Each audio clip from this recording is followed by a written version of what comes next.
When you initially enter the cockpit, all the EIS displays are normally off. The displays require AC electrical power to operate, so unless either the APU or a ground electrical supply are available, the displays will not operate. We will connect a ground electrical supply for you. Normally, the Ecam screens are switched on in the order of upper, then lower. For training purposes, let's switch them on in reverse order to see what happens. Switch on the lower Ecam display. Notice that EWD information is displayed on the lower Ecam screen. This occurs because it has priority. Therefore, if there is only one Ecam screen available, the engine warning display information will be displayed. Now, switch on the upper Ecam display to see what happens.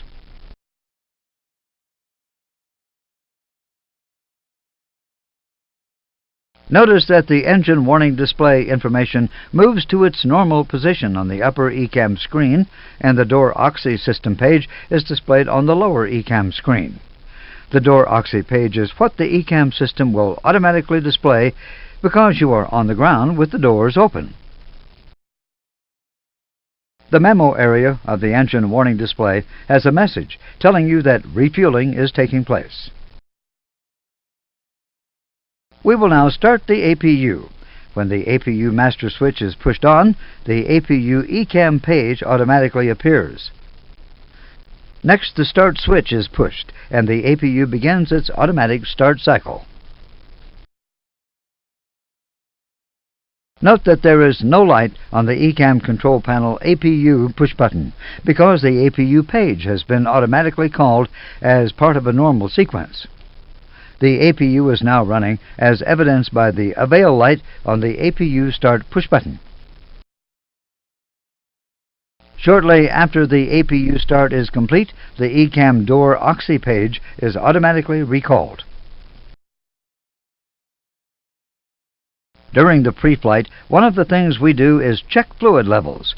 For example, the quantity levels for hydraulic fluid and engine oil. The required system pages are manually called by pressing the associated key on the Ecam control panel. Let's call the Ecam hydraulic system page. The Ecam hydraulic system page is displayed. Notice that there is a light on the hydraulic key on the Ecam control panel to indicate that it was manually selected. You will do the fluid level check in the hydraulic module, so let's see how to return to the Ecam door oxy page. To deselect a manually selected Ecam page, the lighted key on the Ecam control panel is pressed. Press the hydraulics key on the Ecam control panel. The Ecam door oxy page is displayed, and there are no lights on the Ecam control panel. Remember the lights out philosophy. The next action is to press the recall push button on the Ecam control panel for at least 3 seconds. Pressing this push button recalls any warnings or cautions that have been cleared since the last power-up.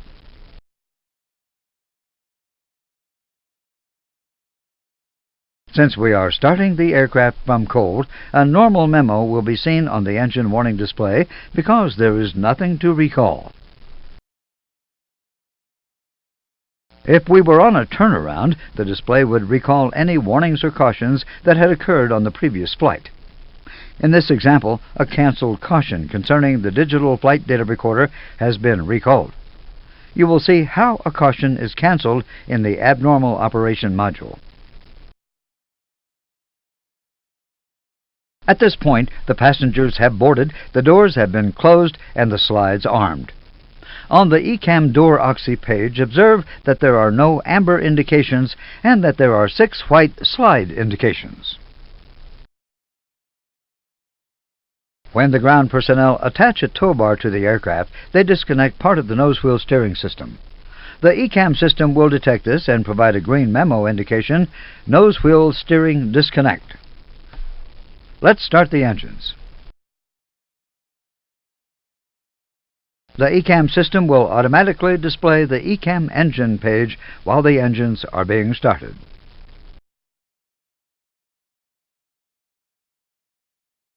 Notice that as soon as the first engine is running, the Nosewheel steering disconnect memo changes to amber. This happens because Ecam has detected that you are capable of taxiing, but you have the steering disconnected. When we arm the ground spoilers, a white band appears on the spoiler handle, and a memo appears on the EWD showing that the ground spoilers have been armed. Also note that the flap indicator has changed to show the takeoff flap setting. Another part of the after-start check involves checking the status page. Since there is no status reminder at the bottom of the EWD, the status page obviously is clear.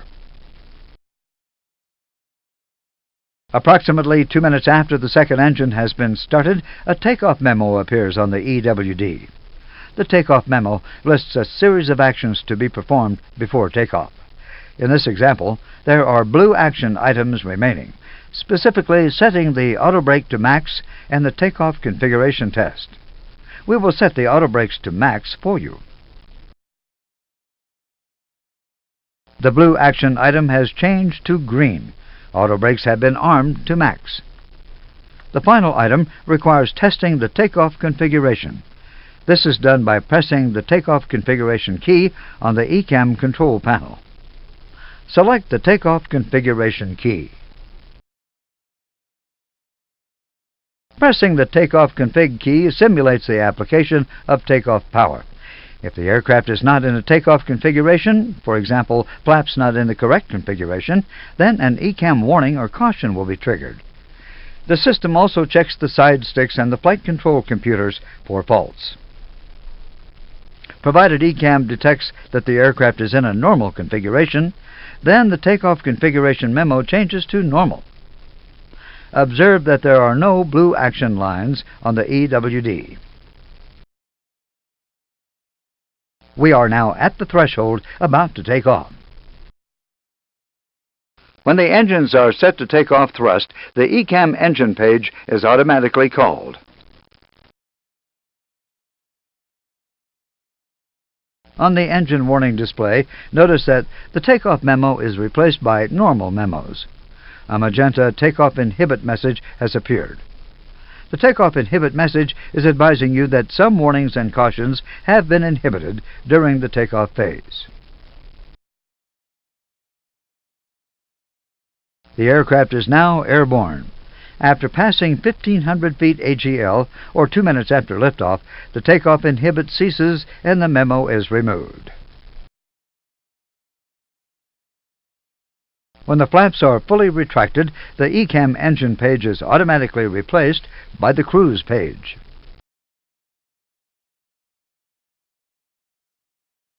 When established in cruise, the system pages are periodically reviewed. Call the Ecam engine page. Notice that while the engine page is displayed, the corresponding light on the Ecam control panel engine push button is illuminated. You will study the indications on the system pages in the appropriate modules. So let's continue with the review. Call the Ecam bleed page. The Ecam pressure page. The Ecam electric page. The Ecam hydraulic page. The Ecam fuel page. The Ecam APU page. Notice that there are amber indications on the APU page. Because the APU is shut down, these are acceptable for this stage of flight. Call the Ecam conditioning page. The Ecam door oxy page. The Ecam wheel page. The Ecam flight control page. After reviewing the flight control page, the cruise page can be recalled. Notice that there is no push button to select the cruise page. You have to deselect the manually selected page. Recall the Ecam cruise page. The cruise page is displayed and the ECP has no lights illuminated. As an alternative to selecting the individual system keys, the All key can be used to sequence through the system pages. You will do this in the Ecam Abnormal Operation module.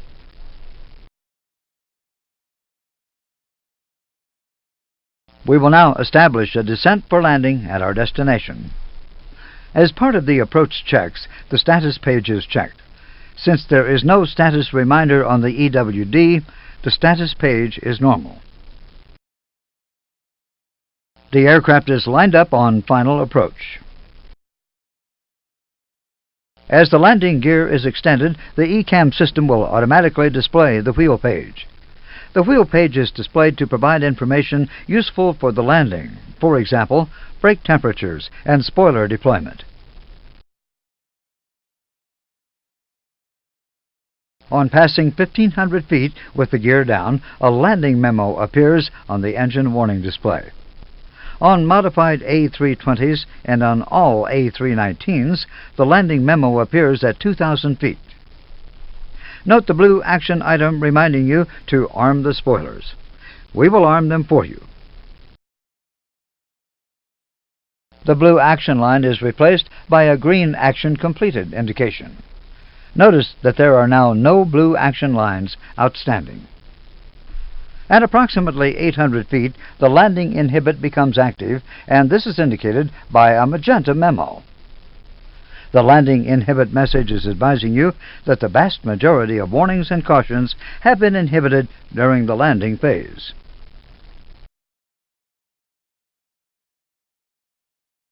At engine shutdown, the Ecam door oxy page is automatically recalled so that you can check slide disarming. Notice the pulsing status message on the EWD. This is telling you that there is a maintenance-related message on the status page that you have not seen. Call the status page. There is a white maintenance status message at the bottom of the status page. This message is an indication for maintenance personnel that a system requires a maintenance procedure at the next program servicing. It does not mean that the aircraft is unserviceable. Clear the status page.